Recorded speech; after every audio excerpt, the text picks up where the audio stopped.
Fieramente Humanos analiza en el Museo de Bellas Artes de Valencia la construcción de la santidad barroca en el siglo XVII. A través de 35 obras de los mayores maestros del barroco mediterráneo, como Ribera, Velázquez o Murillo, se muestra al espectador un recorrido acerca de cómo el catolicismo construyó su concepto de santidad a través de los recursos visuales del siglo XVII.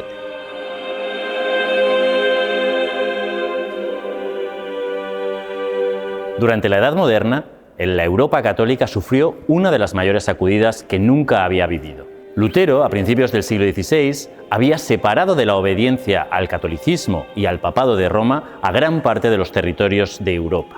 A partir de entonces, la Iglesia católica empezó su reacción, que se concretó, sobre todo, a partir del Concilio de Trento. Entonces, aquello que el protestantismo había negado, como los sacramentos o el valor de los santos y de la Virgen como mediadores, fue reafirmado por la liturgia y la doctrina católicas, que potenció, desde finales del XVI y durante todo el siglo XVII, una enorme presencia de la santidad dentro de la relación entre fieles y divinidad.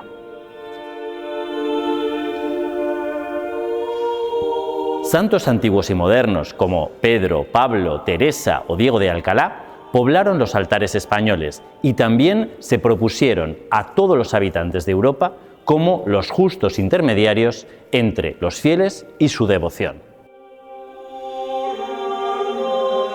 Si el catolicismo había definido en Trento el valor de los mediadores, también dio un paso hacia adelante en la afirmación de que la religión iba a ser netamente visual.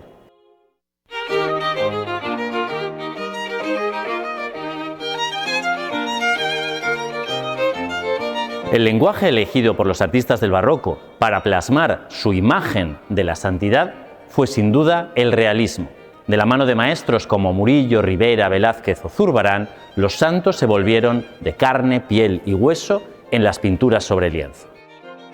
o en las esculturas de madera policromada tan frecuentes en el mundo mediterráneo.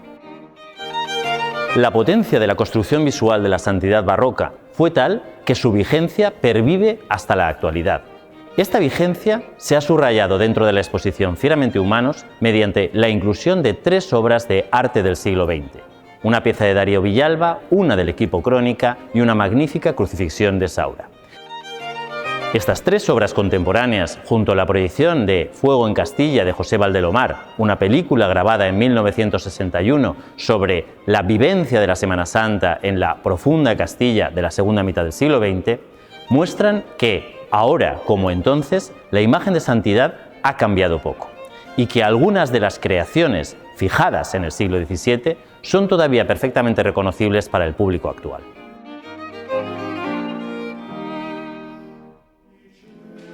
Fieramente Humanos nace de la colaboración entre 2 instituciones, el Museo de Bellas Artes de Valencia y el Museo Carmen Thyssen de Málaga, que ha ofrecido la posibilidad de disfrutar de la muestra en 2023 y 2024 en ambas ciudades. En el siglo XVII, la principal potencia política del continente europeo era la monarquía de España. Esta monarquía se declaró decididamente católica y se convirtió en la principal defensora del papado de Roma.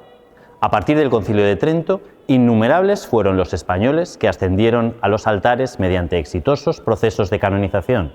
Fernando III el Santo, Isidro Labrador, Teresa de Jesús, Francisco de Borja o Ignacio de Loyola dan muestra del éxito de las políticas españolas en religión y en guerra. Si era importante recoger los hechos, milagros y hazañas de estos nuevos héroes del catolicismo barroco, era igual de importante fijar para siempre sus verdaderos rasgos. La imagen de Teresa de Jesús, la de Isidro Labrador o la de Francisco de Borja se fijaron entonces gracias a cuidados mecanismos artísticos que se encargaron en el lecho de muerte de los fallecidos de fijar para siempre sus rasgos perfectos.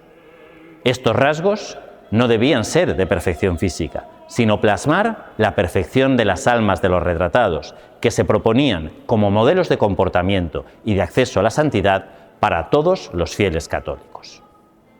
Si innumerables fueron los santos hispanos que accedieron a los altares, también fueron muchos más aquellos que lo intentaron, pero no lo consiguieron. Es el caso de santos valencianos como Jerónimo Simó o Juan Micó, que fueron retratados a principios del XVII con sus facciones duras, severas, tal y como se les había visto en su lecho de muerte, pero estos retratos conservan hoy en día las facciones de aquellos que los valencianos de 1600 consideraron como posibles modelos de perfección religiosa.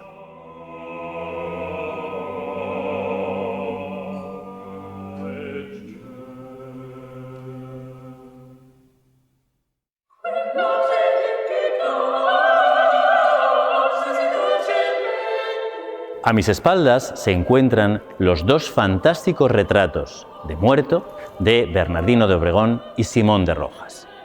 Cuando un beato o beata fallecían en honor de santidad, era frecuente reclamar la presencia de un pintor que fijara las facciones de ese posible futuro santo antes de que la carne se descompusiera para siempre. Aquí no solamente vemos la piel cetrina del fallecido, sino que hasta un hematoma se encuentra en su frente, mostrando el dolor y los sufrimientos de los últimos momentos de su vida. Estas imágenes debían conservarse para ser propuestas a los fieles como modelos de comportamiento, unos fieles que además, en el momento en el que estos cuadros fueron realizados, conocían perfectamente la vida y las acciones de los fallecidos.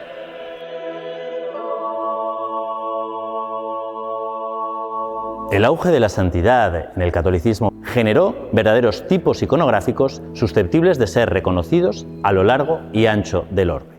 Es el caso, por ejemplo, del verdadero retrato de Teresa de Jesús, que fue pintado por Juan de la Miseria en la Sevilla del siglo XVI. Y llegó hasta el siglo XX, cuando fue recogido por el equipo Crónica a la hora de pensar en la creación del lienzo que se encuentra a mis espaldas, conocido como el Patio de las Tentaciones. Aquí, con un eminente sentido irónico y un tono estético pop, los artistas del equipo Crónica repropusieron con colores planos la misma imagen que había creado Juan de la Miseria y que había sido repetida por otros grandes artistas como José de Ribera.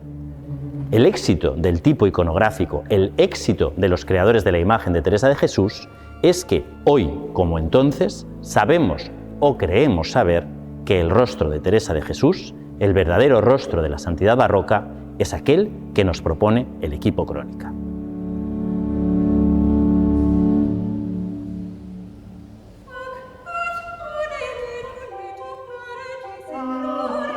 La imagen católica del barroco asumió el realismo como principio estético con el objetivo de ser capaz de retratar la santidad, de generar verdaderos retratos, verdaderas imágenes, vera efigies de los santos que poblaron el XVII europeo.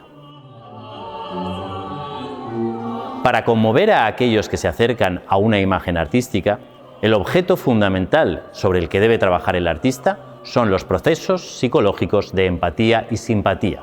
es decir, la creación de imágenes capaces de hacer sentir en los fieles lo mismo que aquello que representa el cuadro o la escultura. El modelo fue desde el principio muy claro, aquel que desde el siglo XV había propuesto la devotio moderna, la meditación sobre el sufrimiento de Cristo. Más allá de la parte divina que se encontraba inherentemente en la naturaleza de Cristo, su condición de humano, de persona capaz de sufrir, fue aquella que la acercó a las fieles y los fieles del barroco.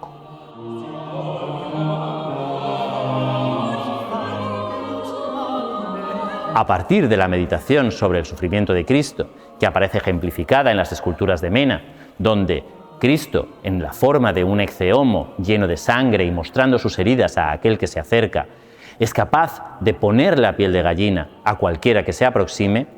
mientras a su lado su madre, María, se ofrece al fiel como modelo de sufrimiento por compasión. Muchos martirios de santos y santas del barroco y de los siglos anteriores fueron repropuestos en el siglo XVII de manera muy contundente. Así, San Sebastián o San Pedro poblaron los lienzos de los pintores del barroco, mostrando ante cualquiera que se acercara a ellos que los seres humanos eran capaces de sufrir tanto como lo había hecho el Salvador.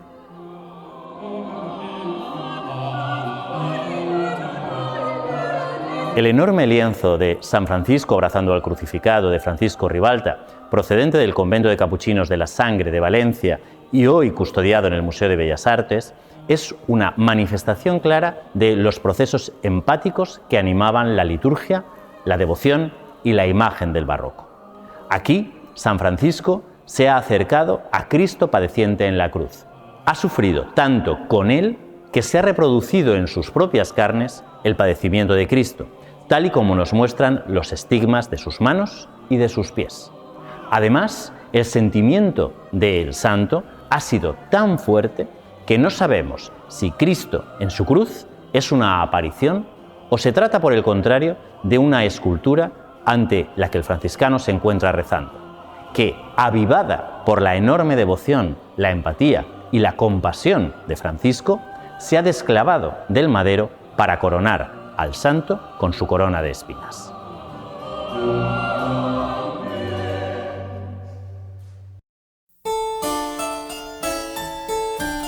Empatía, simpatía y compasión son valores universales que afectan a la construcción del ser humano en el siglo XVII como en el siglo XXI. Por este motivo, cuando una persona del mundo contemporáneo se acerca a un lienzo del siglo XVII, puede ser capaz de sentir lo mismo que sentían aquellos que se aproximaban desde su devoción en el 600.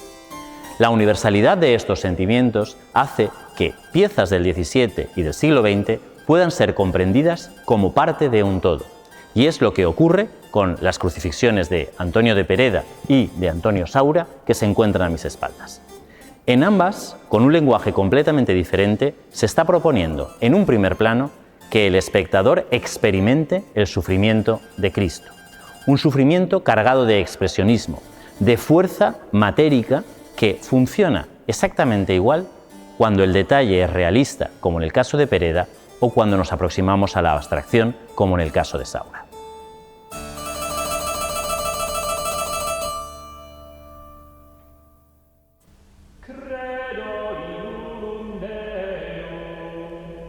La imagen de la santidad del barroco bebe fundamentalmente de los dos temas principales que ha analizado esta exposición. Por un lado, el realismo que buscó retratar las verdaderas facciones de las santas y santos que poblaron el barroco español.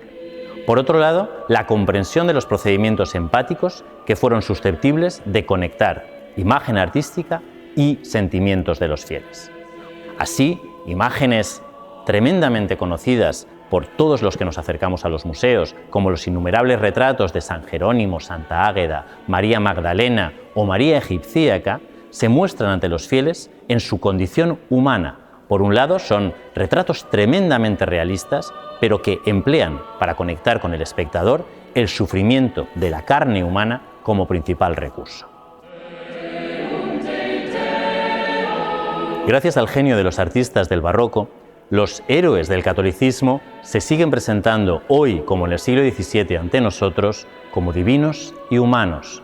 sufrientes, dolientes, descarnados y pintados con un enorme realismo, tal y como solo Ribera o Zurbarán supieron pintarlos. Pero al mismo tiempo no nos olvidemos de que muchas veces no nos miran a los ojos, dirigen su mirada fuera del lienzo, porque solo ellos son capaces de acceder a los misterios de la fe y los ofrecen ante nosotros como seres divinos, pero también fieramente humanos.